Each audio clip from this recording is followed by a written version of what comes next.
I'm going to end by reading the opening lines of my book written about 10 years ago, Unweaving the Rainbow, lines that I have long earmarked to be read at my funeral. We are going to die, and that makes us the lucky ones. Most people are never going to die because they're never going to be born. The potential people who could have been here in my place, but who will in fact never see the light of day, outnumber the sand grains of Sahara. Certainly those unborn ghosts include greater poets than Keats, scientists greater than Newton. We know this because the set of possible people allowed by our DNA so massively outnumbers the set of actual people. In the teeth of these stupefying odds, it is you and I, in our ordinariness, that are here. We live on a planet that is all but perfect for our kind of life, not too warm and not too cold, basking in kindly sunshine, softly watered, a gently spinning green and gold harvest festival of a planet.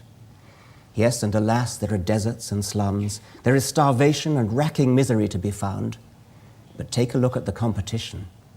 Compared with most planets, this is paradise, and parts of Earth are still paradise by any standards. What are the odds that a planet picked at random will have these complaisant properties?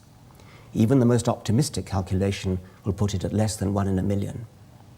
Imagine a spaceship full of sleeping explorers, deep frozen would-be colonists of some distant world.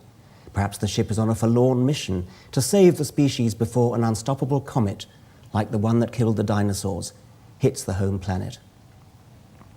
The voyagers go into the deep freeze, soberly reckoning the odds against their spaceships ever chancing upon a planet friendly to life. If 1 in a million planets is suitable at best, and it takes centuries to travel from each star to the next, the spaceship is pathetically unlikely to find a tolerable, let alone safe haven for its sleeping cargo. But imagine that the ship's robot pilot turns out to be unthinkably lucky.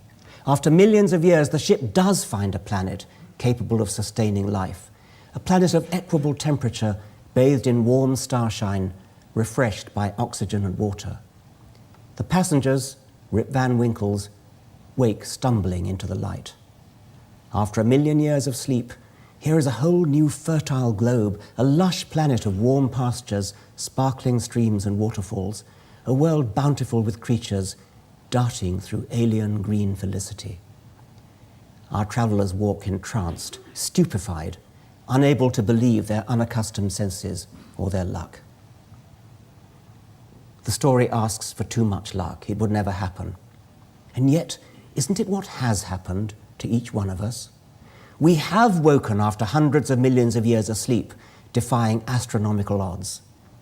Admittedly, we didn't arrive by spaceship, we arrived by being born. And we didn't burst conscious into the world, but accumulated awareness gradually through babyhood. The fact that we gradually apprehend our world rather than suddenly discovering it should not subtract from its wonder.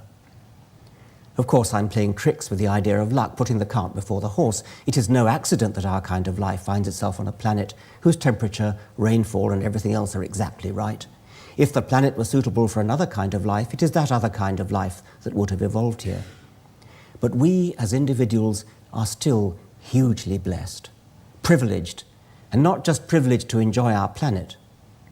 More, we are granted the opportunity to understand why our eyes are open and why they see what they do in the short time before they close forever. Thank you very much.